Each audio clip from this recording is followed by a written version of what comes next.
Welcome to Facts TV News, where everything is true. Tourism workers will be assisted to find affordable housing, says Bartlett. Minister of Tourism Edmund Bartlett says the government is committed to assisting tourism workers to find adequate and affordable housing so they can enjoy a more comfortable way of life. Bartlett said it is against this background that the Ministry of Tourism has entered into partnership with the Ministry of Housing, the National Housing Trust, and private housing developers for them to earmark several units in their development to be adequate for tourism workers. These agreements, he said, will take into consideration the need for tourism workers to have ease of access to their workplaces. So we are looking at schemes in resort areas, for instance in Montego Bay, Bartlett said, and provision is being made to set aside some units in Grange Pen, all in St. James. It is not fair for us to ask tourism workers to be on the job at very push hotels, villas and apartments and ensuring that guests have a great time by smiling for them, engaging in conversations about how great Jamaica is as a vacation destination, then at the end of workday have to be going home to inadequate housing where they have to struggle to make sure the rent is paid, the minister argued. There is a sense of dignity and peace of mind in knowing that when the key is turned in that lock of the house or apartment you occupy with your family, it is yours.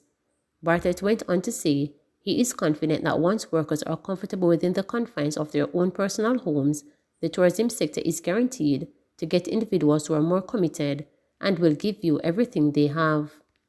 Jamaica's biggest asset has always been its people. The tourism industry is blessed with an ironic bunch of workers and who have been doing extremely well in service for this country. I don't know what we would have done without them, he noted. Bartlett further stated that even though COVID-19 remains a concern, he is optimistic that there are brighter days ahead for Jamaica and its international partners. I am very confident that the world still will overcome this pandemic as it has others that have plagued us in the past, and we will be able to resume normality in our daily lives, only this time more assured that our science and medical persons are better equipped to respond to issues when they arise, and knowing that we have a greater role to play in safeguarding our health, he argued. Like tourism, we are a resilient people whose goals must always be set on overcoming adversaries and striving for the reward at the end of the journey. School Ranking in Education Transformation Report a Distraction, stated Wright. Linvern Wright, president of the Jamaica Association of Principals of Secondary Schools, says the inclusion of school ranking in the Education Transformation Commission's report is an unfortunate distraction. The report by the Professor Orlando Patterson Commission was released on Thursday. But speaking with reporters on Thursday evening, Mr. Wright said the ranking of schools diverts attention from the sustainable issues pointed out in the report. In a report that speaks to many great things in education that we really need to speak to, I think it is a distraction, and it is an unfortunate one, he asserted.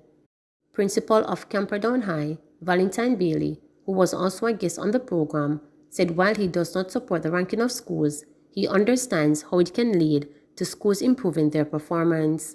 It's one way for you to maybe see where you are compared to others in the same field, maybe organizations or so on.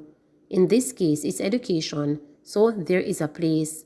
It can lead to positive changes within our school. I mean, if you look and see where you are, at 50 out of 50, it may spur the administration and everybody else to say, let us try and do something differently, he argued. In the ranking released by the Commission, the top 3 traditional high schools are Glenmore High, Wilmers High School for girls, and St. Jago High. The top 3 non-traditional high schools are Dintle Technical, Denby High, and Edwin Allen High.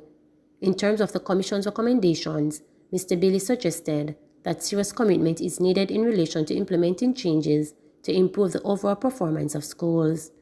We have had so many reports and basically they say more or less the same thing.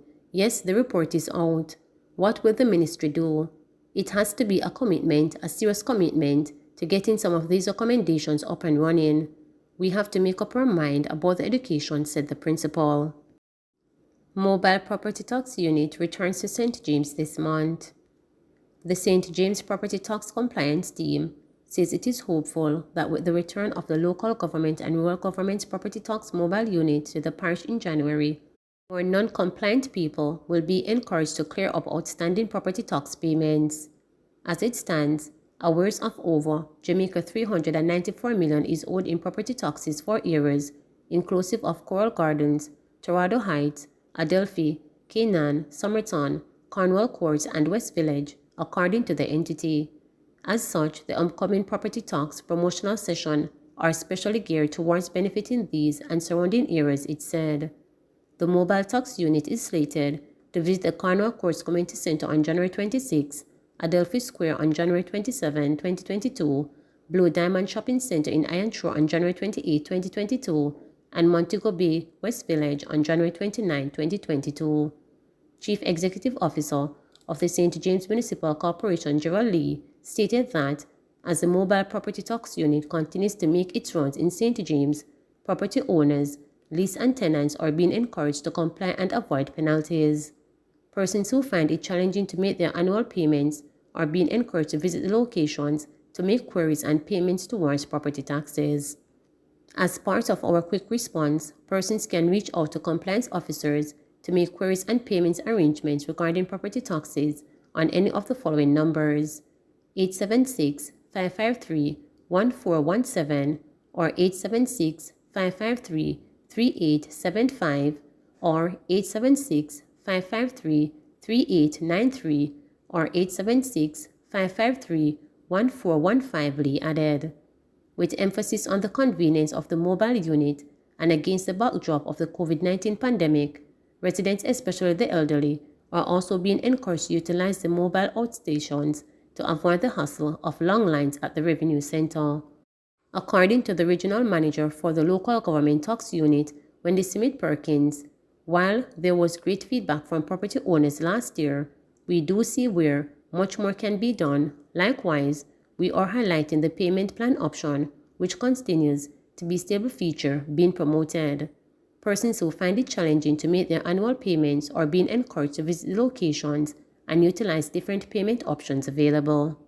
The promotional property tax outstations form part of the collaborative approach of the St. James Municipal Corporation and the Tax Administration Jamaica TAJ to bring awareness to the public on the importance of paying property taxes. Businessman robbed at Juicy Patties in Bogwalk. The police in St. Catherine have launched a manhunt for a gunman who robbed a businessman on the compound of Juicy Patties in Bogwalk in broad daylight on Thursday. It is reported that about 11:30 a.m., the businessman had just left a financial institution and went to the popular eatery. As he was about to exit from his SUV, he was reportedly pounced upon by two armed men on a motorcycle.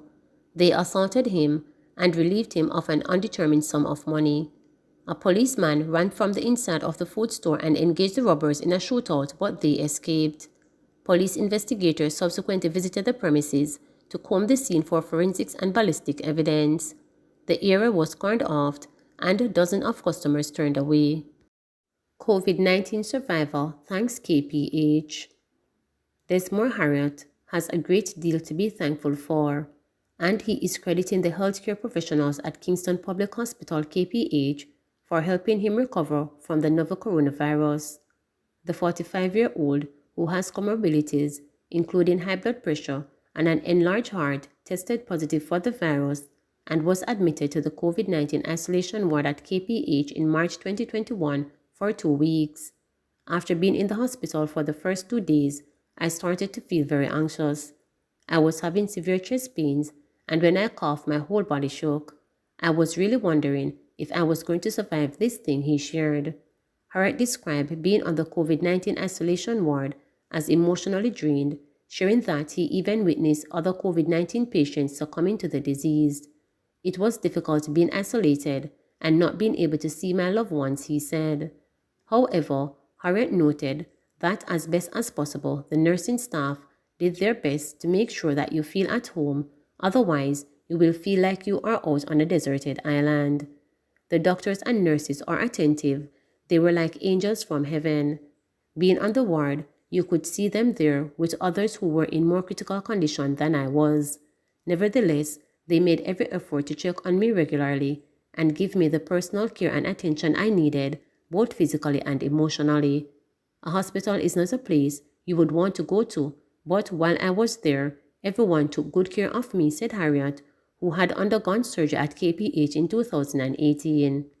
Harriet, who is the main breadwinner for his family of 5, his 4 children and wife, said he knows the hospital operates with limited resources and has its challenges, but he believes it is the sheer resilience and dedication of the hospital staff that help a large percentage of the patients recover from their illnesses.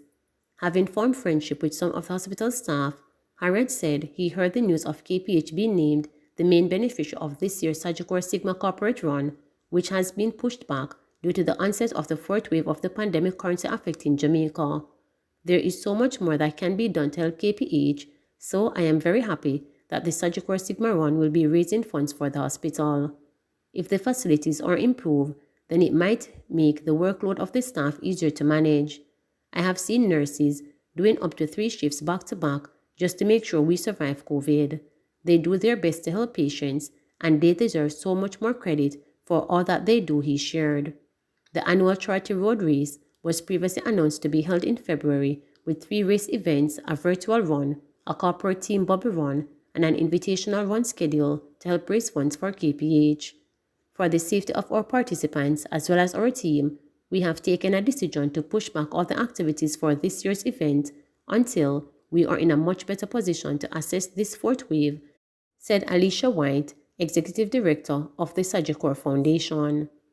Over the past 2 decades, the Sigma Corporate Run has received $500 million from numerous charities, primarily focused on giving back to healthcare, education, and child-related institutions. As we continue to assess the situation to reschedule the event dates, our focus now more than ever will be driving donations from corporate companies, individuals, and our diaspora community, said White. The Sagicor Foundation has a set fundraising target of $50 million to procure life-saving medical equipment for KPH. Individuals and corporate companies can make a donation via the following methods: check payment made out to Sagicor Foundation Jamaica, direct deposit to the Foundation Sagicor Bank account 550-290-7486, payment using a credit card online at www.sagicorsigmaron.com, donating Sagicor Bank credit card reward points, or by purchasing brand athletic wear from the Sagicor Sigma Run shop. For more information on ways to donate and support the cause, individuals can contact the Sigma Run at 876-936-798022 or email at sgjsigmasecretariat@sagicor.com. Jamaican woman gets 15 years for attempting to kill elderly U.S. husband. The Jamaican woman who set the risk of her elderly American husband, who she married as a part of illegal obtain U.S. citizenship, was sentenced to 15 years in prison on Thursday. Olivia Raymo, 30, was also sentenced to 5 years of post-release supervision, the Westchester County District Attorney's Office reported. She had pleaded guilty to the charge of attempted murder in the 2nd degree last November in a New York court. According to U.S. media report, on January 24, 2020, Olivia was at her husband's New Rochelle home in New York when she pushed the 74-year-old man, wedging him between the toilet seat and a wall before slitting his wrist with a straight razor. Before the woman could flee the scene, her husband's house health aide arrived at the house. The aide, however, was refused entry by Olivia according to reports. The aide proceeded to contact the New Rochelle police, who entered the house on their arrival after they heard the victim screaming from the bathroom. The victim was reportedly rushed to hospital where he underwent 2 surgeries to reattach the tendons in his arms, the attack resulting in the man losing all functions to his hand. Olivia was charged with 2nd-degree attempted murder on February 11, 2020, after a probe was completed. During an appearance in the court last November, prosecutors disclosed that the incident happened after Olivia and the victim met with an attorney to prepare for an interview with the U.S. Citizenship and Immigration Services to demonstrate that their 2017 marriage was legitimate. But during the meeting, they were informed that they would have had a hard time passing their marriage interview. Enraged by the outcome, Olivia, it was theorized, attempted to kill her husband. Please remember to subscribe, like, share, and click the notification bell for daily updates.